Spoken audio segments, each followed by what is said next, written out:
Audio भाग 3 पुस्तक युग धर्म पर्यावरण संरक्षण। पृथ्वी सम्मेलन धन 5 में 1997 में अमेरिकी उपराष्ट्रपति अल गोरे ने संयुक्त राष्ट्र सम्मेलन में कहा है कि जलवायु में परिवर्तन की चुनौती से निपटने के लिए अपने संकल्प में एकजुट रहना चाहिए। ब्रिटिश प्रधानमंत्री टोनी ब्लेयर तथा नीदरलैंड के प्रधानमंत्री विम काफ ने पर्यावरण संरक्षण को प्रथम मानवीय कर्तव्य का नाम दिया और अनेक योजनाएं सुझाईं। अमेरिका में कोलोराडो की एक संस्था ग्लोबल रिस्पॉन्स के अलग आहोशी ने कहा है कि पृथ्वी को बचाने के लिए हमें तीव्र तथा अनुरूप बदलाव करना चाहिए। ग्लोबल रिस्पॉन्स ने विकसित औद्योगिक देशों के संगठन ग्रुप 7 और रूस के शिखर बैठक के समय डेनवर में ही बहुराष्ट्रीय कंपनियों के क्रियाकलापों पर सुनाई के लिए एक अंतर्राष्ट्रीय पंचायत का आयोजन किया था। इसमें एशिया, अफ्रीका, दक्षिण और उत्तरी अमेरिका के संगठनों ने यूरोप, अमेरिका और जापान की बहुराष्ट्रीय कंपनियों को कड़ी चेतावनी दी। साथ ही पर्यावरण संरक्षण हेतु अनेक कार्य योजनाएं बनाई जिन पर क्रियान्वयन भी हो रहा है। यूरोपीय संघ के देश विश्व भर में ऐसे उपाय करने के पक्ष में हैं जिससे कार्बन डाइऑक्साइड जैसी ग्रीन हाउस प्रभाव पैदा करने वाली गैसों के उत्सर्जन में 2010 तक 1990 के स्तर के मुकाबले 15% की कमी आ जाए। ये गैसें वायुमंडल के तापमान को बढ़ाती हैं। रियो सम्मेलन में रियो कार्य योजना यानी एजेंडा 21 को लागू करने पर सहमति जताई गई। इसके लिए $600 अरब का प्रस्ताव था। दुनिया में पर्यावरण सुरक्षा के लिए धन का मूल स्रोत वैश्विक पर्यावरण व्यवस्था GEF है।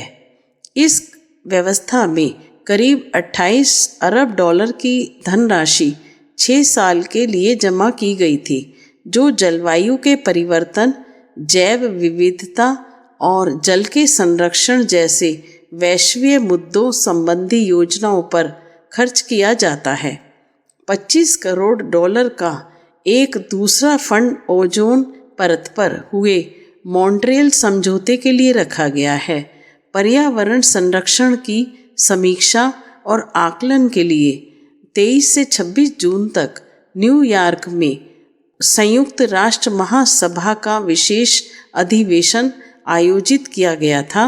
वायुमंडल में भी गर्मी बढ़ने से रोकने के उपायों के बारे में संधि हेतु क्योटो जापान सम्मेलन भी निकट भविष्य में तय है। इसके पूर्व स्वीडन में संयुक्त राष्ट्र के तत्वाधान में मानव और पर्यावरण रक्षा पर जून 1972 में एक सम्मेलन हुआ था, जिसमें स्पष्ट चेतावनी दी गई कि पर्यावरण के विनाश से मानव जाति का विनाश अवश्यंभावी है। इतने सारे सम्मेलनों, चेतावनियों एवं पर्यावरण सुरक्षा का विशालकाय तंत्र खड़ा करने के बावजूद प्रश्न यथावत है। समस्या की विकरालता घटने के स्थान पर बढ़ी है क्योंकि जन भावनाएं जागृत नहीं की गईं।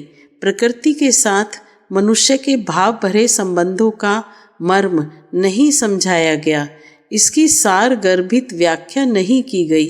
आज की वर्तमान पीढ़ी इस बात से अनजान है कि प्रकृति से उसके कुछ वैसे ही भावनात्मक रिश्ते हैं जैसे कि उसके अपने परिजनों एवं सगे संबंधियों से। इस भावनात्मक सत्य का मर्मोद्घाटन विज्ञान के दायरे के बाहर की चीज है। संभवतः इसीलिए अपनी सारी तार्किकता एवं मेधा नियोजित करने के बावजूद इसे वैज्ञानिक हल नहीं कर पाए। मानव एवं प्रकृति के बीच उलझी यह गुत्थी वैज्ञानिक होने की बजाय सांस्कृतिक अधिक है। इसका सुलझाव और समाधान भी सांस्कृतिक प्रयत्नों से ही संभव है। भारत मानवीय भावनाओं का उद्गम बिंदु, मानवीय संस्कृति का जन्मदाता एवं मानव प्रकृति एवं परमेश्वर के पारस्परिक भाव भरे संबंधों का चिरकाल से दार्शनिक व्याख्याता रहा है। यही के महर्षियों के मुख से कभी ओजस्वी गूंज उठी थी। गिर्यस्ते पर्वता हिमवंतो अरण्यम ते पृथ्वी स्योनमस्तु बभ्रुम कृष्णाम रोहिणीम विश्वरूपाम ध्रुवाम भूमिम पृथ्वीम इंद्रिगुप्ताम अजितो अहतो अक्षतो अध्यष्टाम पृथ्वीम अहम। अथर्ववेद। आज जबकि पर्यावरण संकट के कारण धरती पर अक्षत खड़ा रहना मुश्किल हो गया है, ऐसे क्षणों में सांस्कृतिक क्रांति के जन्मदाता वेदमूर्ति तपोनिष्ठ परम पूज्य गुरुदेव की परा प्रेरणा से संचालित शांति कुंज ने पर्यावरण की सांस्कृतिक गुत्थी को सुलझाने का संकल्प लिया है। इस संकल्प में पुरातन ऋषिगणों की वाणी ध्वनित होते अनुभव की जा सकती है। श्रावणी महापर्व पर शांति कुंज में संपन्न हुए पर्यावरण संवर्ग समारोह में यह निश्चित किया गया कि पर्यावरण संरक्षण 5 स्तरों पर संभव होगा। पहला, मानव प्रकृति एवं परमेश्वर के संबंध।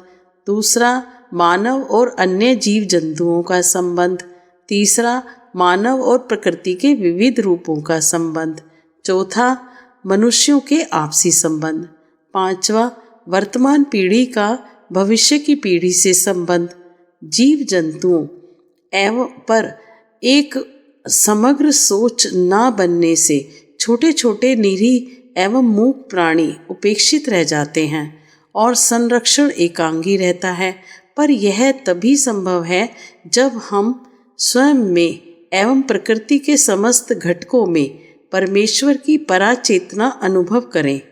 तभी सभी जंतुओं एवं वनस्पतियों के प्रति संवेदना का भाव विकास संभव हो सकेगा। प्रकृति के विविध रूपों के प्रति मनुष्य का संबंध इसी समझ पर आधारित होना चाहिए कि इनसे हमें केवल अपने उपयोग की वस्तुएं ही नहीं लेनी है, बल्कि इसके संरक्षण की जिम्मेदारी भी हमारी है। जमीन, जंगल, नदी और भूजल के प्रति आक्रामक रवैया छोड़कर हमें इनके सहज विकास पर ध्यान देना होगा।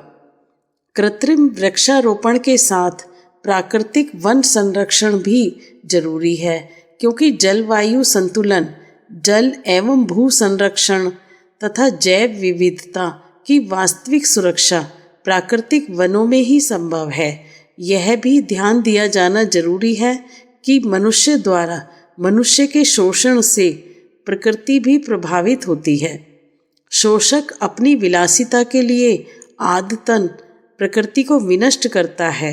मनुष्यों में पारस्परिक सौहार्द एवं मर्यादा पर्यावरण संरक्षण के लिए अतीव आवश्यक है। शोषण एवं विषमता जितनी कम होगी, पर्यावरण उतना ही समृद्ध होगा। पर्यावरण की समृद्धि ही संसार की समृद्धि है। अपनी भावी पीढ़ी को जीवन की संपन्नता तभी सौंपी जा सकती है जब वर्तमान पीढ़ी पर्यावरण पर संरक्षण के लिए पूर्ण जागरूक एवं कटिबद्ध हो।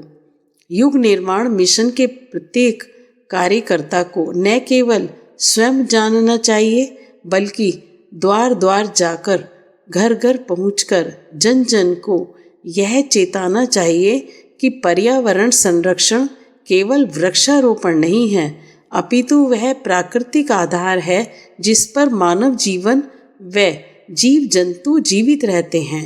इसी पर कृषि एवं औद्योगिक क्रांति भी निर्भर है। पर्यावरण ही सृष्टि का आधारभूत जीवन तत्व है।